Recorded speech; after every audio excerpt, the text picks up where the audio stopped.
Dear classmates, welcome back to the test compression chapter. In the previous video, we talked about software techniques. However, we need more than 1000 times of compression ratio in the future.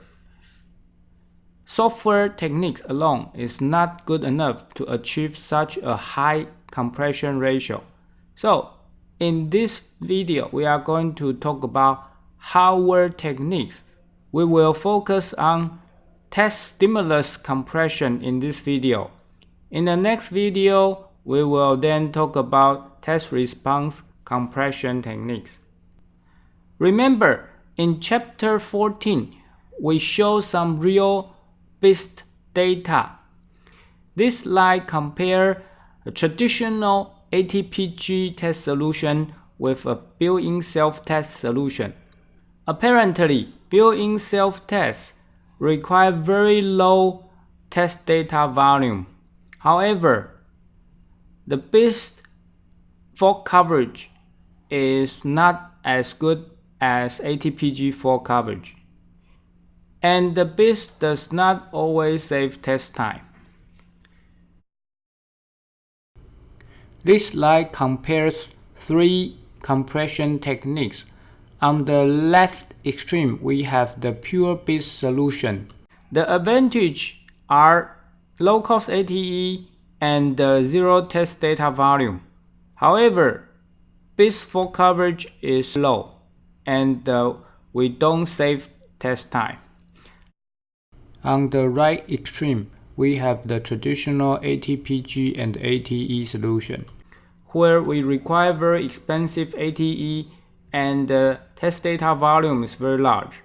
But the advantage is fault coverage is very good.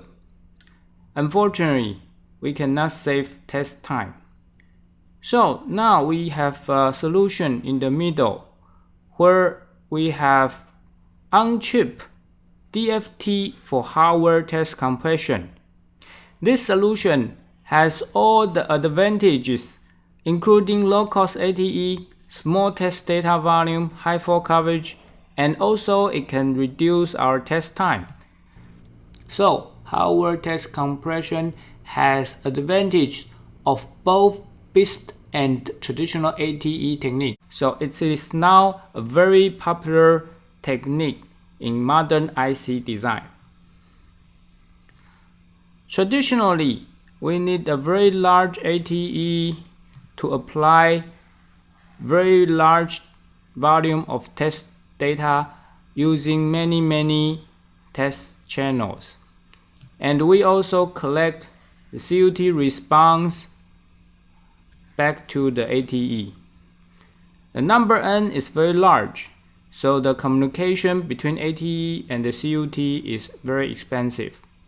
Now, with Test Compression DFT, we can use a very simple small ATE which stores a very small amount of test pattern, and we send this data to the chip.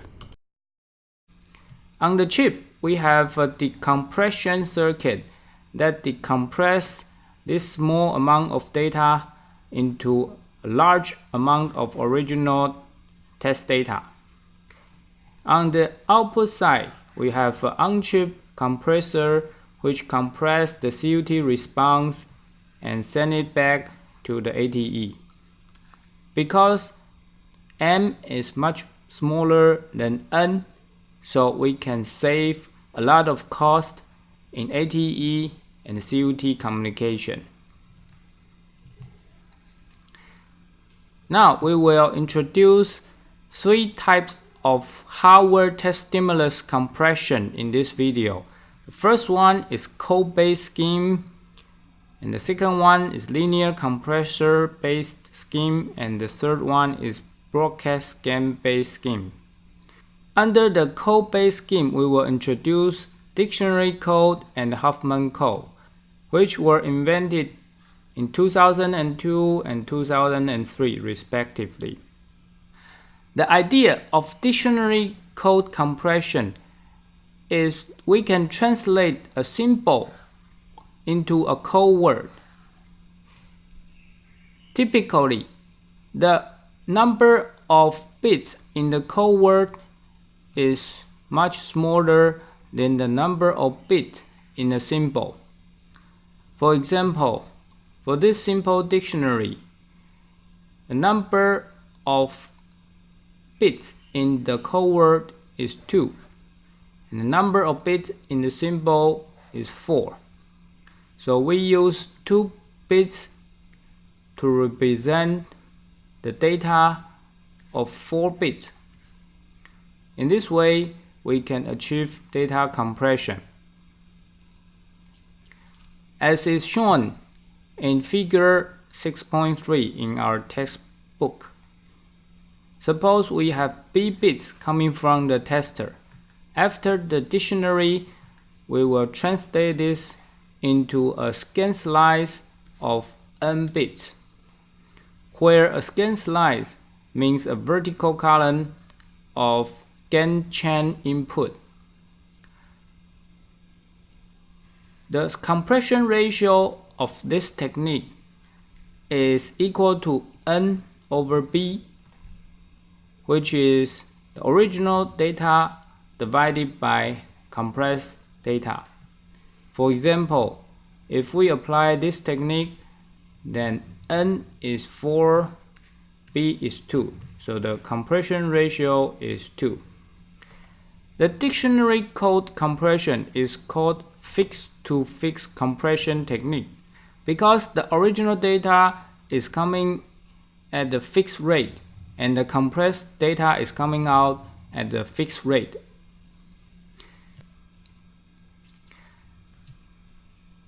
The dictionary code compression cannot provide a very good compression ratio, so we can further move on to the Huffman Code compression, which is a fixed to variable rate compression. The idea of Huffman compression is that we count the frequency of occurrence of each symbol, and we assign higher frequency symbol to shorter code word. In this way, we can compress the data in a more efficient way. This is an example shown in textbook table 6.2. Suppose the frequency of occurrence is totally 60 and the pattern 0010 appears 22 times. So we assign it into a small Huffman code of 2 bits only. On the other hand, the pattern 0011 appears only 1 time. So we assign a very long Huffman code with 6 bits.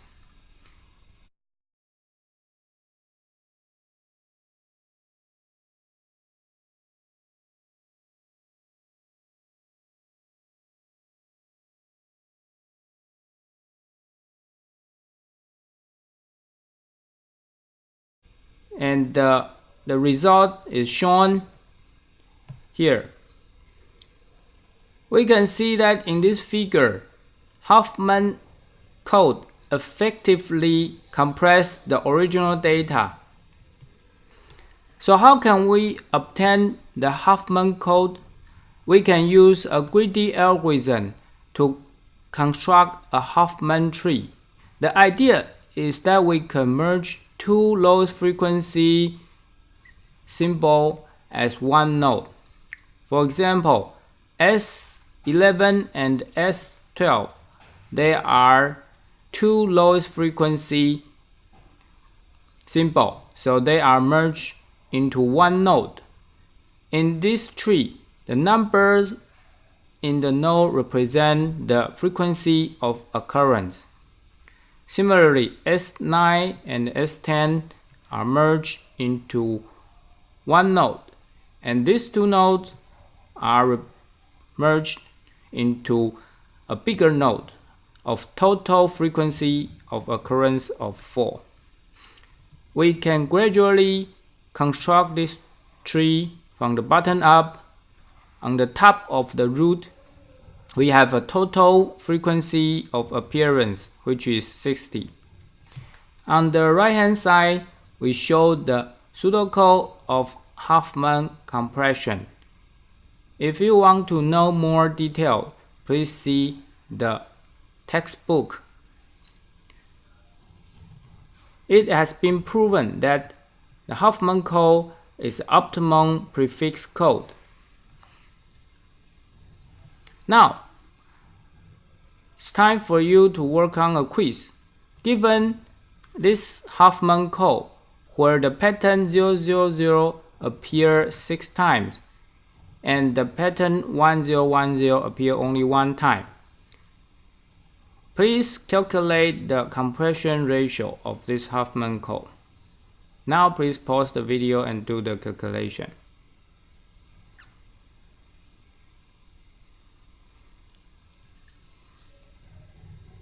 Okay, have you done yet? The compression ratio is like this. In the numerator, it's 4 bits by the total frequency of appearance of 10. In the denominator, we have 1 bit that appears 6 times, and the 2 bits that appear 3 times, and 2 bits appear 1 time. So the compressed data is 13 bits, and original data is 14 bits. So the compression ratio is 3.3, which is better than the previous dictionary-based technique. So in summary, we introduced the code-based compression schemes, but this scheme has many problems.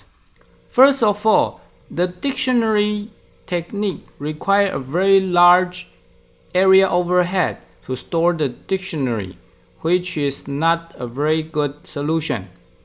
The Huffman technique requires synchronization among ATE and the CUT.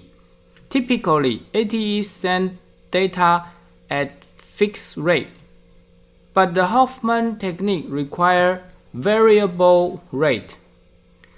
This is a problem because we don't know how many bits we want to send to the CUT at a time. So this technique is not easy to implement practically. In conclusion, code-based techniques are not very useful in practice. The next one is broadcast-based schemes. Broadcast scan was first proposed by Professor Lee in 1998. The idea is very simple. Since there are many compatible test patterns, why don't we just broadcast them together? For example, for these 2 combinational circuits, circuit C1 needs test pattern 1 don't care 0, and the circuit C2 needs don't care 1. These 2 test patterns are actually compatible, so we can tie them together in test mode and apply one pattern 1110. In this way, we can test both 2 circuits. Similarly, for sequential circuits, suppose 3 circuits require the same compatible test pattern. We can tie their scan input together and broadcast this test pattern 1110 to these 3 circuits. And then University of Illinois also proposed a similar idea called Illinois scan. They divide the scan chain into segments and they tie this input together in broadcast mode. We first apply compatible test patterns in broadcast mode. In this way, we can compress the test data and reduce the test time. If we have incompatible test patterns, we can apply them in serial mode. In this way, we can apply any pattern to maintain our fault coverage without any degradation. And Dr. Wang also proposed a similar idea called virtual scan in a commercial tool. The virtual scan has a broadcaster which consists of some simple gates such as exclusive OR, inverter, NAND, NOR, etc. When we run the ATPG, the broadcaster is treated as part of the CUT, so we generate test patterns for CUT and the broadcaster together. There are 3 advantages of doing this. First, we don't need to solve any linear equation. Second, we can use dynamic test compression to effectively reduce the test pattern count. And third, according to Dr. Wang's experiment, the fault coverage loss is very little. Now it's time for you to work on this quiz. Consider this Illinois scan. Suppose 95% of test patterns can be applied in the broadcast mode and the remaining 5% has to be applied in serial mode. Please calculate the compression ratio for this Illinois scan. Now please pause the video and work on this quiz.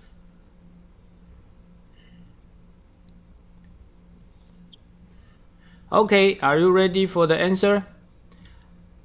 So, suppose the original data volume is 4.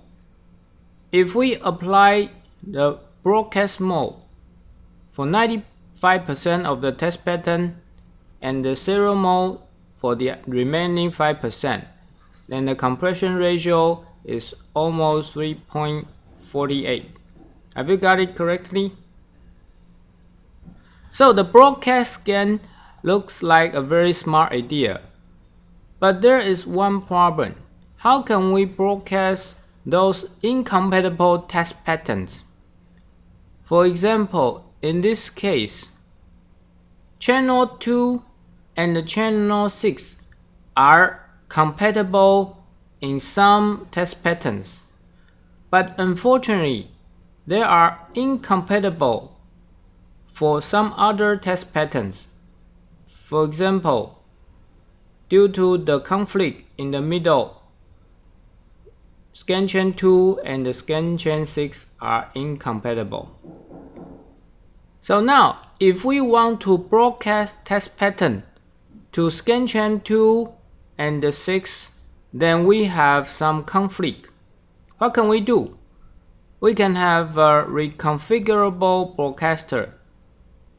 So we add some mux to control the broadcaster. Suppose the control input is 0. We broadcast input pin number 1 to scan chain 2, 3, and 6. If we change the control bit to 1, in this way we separate the scan chain 2 and the scan chain 6 so that we can control them in a different way. By using the reconfigurable broadcaster, we can now broadcast incompatible test patterns in different configurations. Now we move on to the last technique, linear decompression based scheme. If you remember, in the BIS chapter, we introduced a technique called LFSR reseeding. In this technique, we load LFSR seed, run C cycles, and we change an LFSR seed and run another C cycle, and etc. For example, given this LFSR, suppose we want 3 test patterns 1000, 1100, and 1101. Instead of letting the LFSR running freely for 9 cycles, we can try to reseed to save test time. We load an initial seed, apply the test for 2 cycles, and then we reset to 1101, and we apply the test for another 2 cycles. So totally we only need 4 cycles. If we use LFSR reset, we can achieve the same fault coverage, but the test length is much shorter. It turns out that LFSR resetting is also very useful for test pattern compression. Suppose that we have an n-degree LFSR that feeds a scan chain of 1000 scan cells. We assume only 5% of the bits are carrier bits. If you remember, in chapter 13.4, we mentioned that the number of LFSR degree is equal to the number of carrier bits plus 20. So according to these numbers, we need a 70-degree LFSR. Let's apply 10 patterns between resetting. So the compression ratio would be the original data volume divided by the LFSR-C, which is 1000 times 10 divided by 70. So we have 143 compression ratio. This is a very, very large number. So resetting is actually very good for compression. But if we rely on resetting, the fault coverage is still the same as the original LFSR. So how can we improve the fault coverage? We can use LFSR with external input to improve the fault coverage, such as the ring generator. A ring generator is very similar to an LFSR, except that now we have extra multiple inputs. For example, this figure shows an example ring generator with 2 external inputs that feed 4 scan chains. So in this way, the compression ratio is 4 divided by 2, which is 2.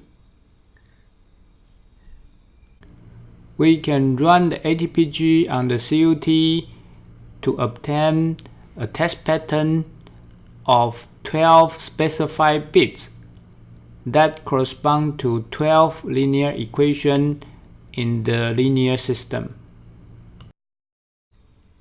For the ring generator, we have 10 variables for the 12 equations, including 4 initial seeds in the LFSR. Also, we have 6 external inputs. So, in conclusion, the ring generator introduces more free variables, so the probability of solving the linear equation system is higher, so the fault coverage can be improved. Solving ring generator input is very similar to solving LFSR seed. We solve linear equation system AX equal to Z, where A is a matrix with R rows and the C columns, and X is a vector of free variables. Z is a vector of our desired test patterns. We can use algorithms such as Gauss-Jordan elimination to solve for the answer.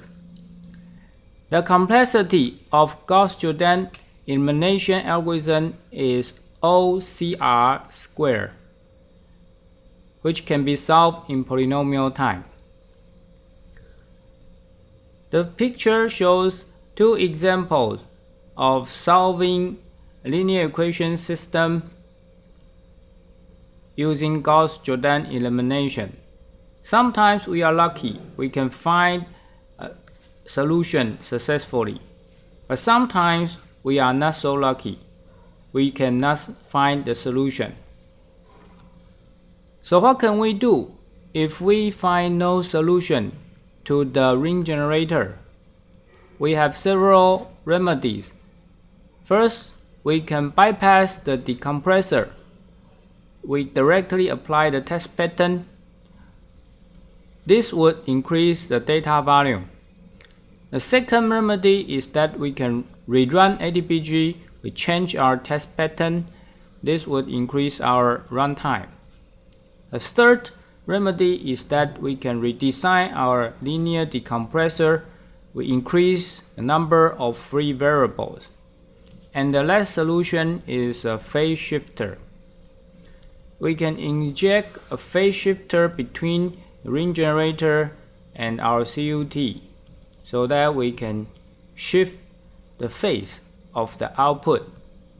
For more details, you can see chapter 14.5. Now, it's time for you to work on a quiz.